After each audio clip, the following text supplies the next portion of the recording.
Iya. Kalau terjadi, kita belum pernah terjadi di jalan nasional, Pak. Kita jalan nasional lintas bebas hambatan. Jadi perkara batu bara bercacar kita setiap pagi memang dibersihkan. Yang bersihkan pun memang orang desa tempat sendiri, Pak. Dan itu bersih setiap pagi. Jadi terkait tuntutan warga malam ini? Terkait tuntutan warga kita sampaikan ke manajemen. Kita tidak bisa putuskan malam ini dengan keputusan saya.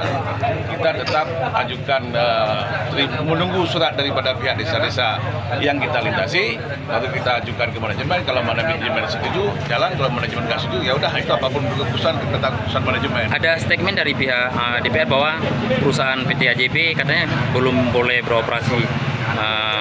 Sudah kadaluarsa. Seperti apa, Bang? Itu nggak ada. Izin kita sampai bulan 6 berakhir. Terkait ada penghadangan malam ini bahwa mobilnya masih ini tanggapan Anda? Penghadangan ya sebenarnya kita harus tahu siapa yang bertanggung jawab di penghadangan ini. Cuma katanya udah massal, ya udah kita cari sikap ya dibubarkan saja.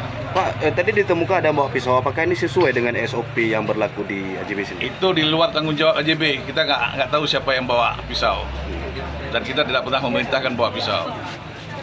Berarti beberapa tuntutan masyarakat itu seharusnya secara aturan seperti apa? Apa yang harus dilakukan oleh masyarakat? Secara aturan ya nggak ada yang namanya permintaan kompensasi karena semua yang diminta dalam antara lain sudah kita penuhi. Penutupan terpal, kebersihan sudah kita penuhi semuanya. Tidak ada yang namanya pungutan liar karena kita sudah memberikan ke PAD ke daerah. Oke.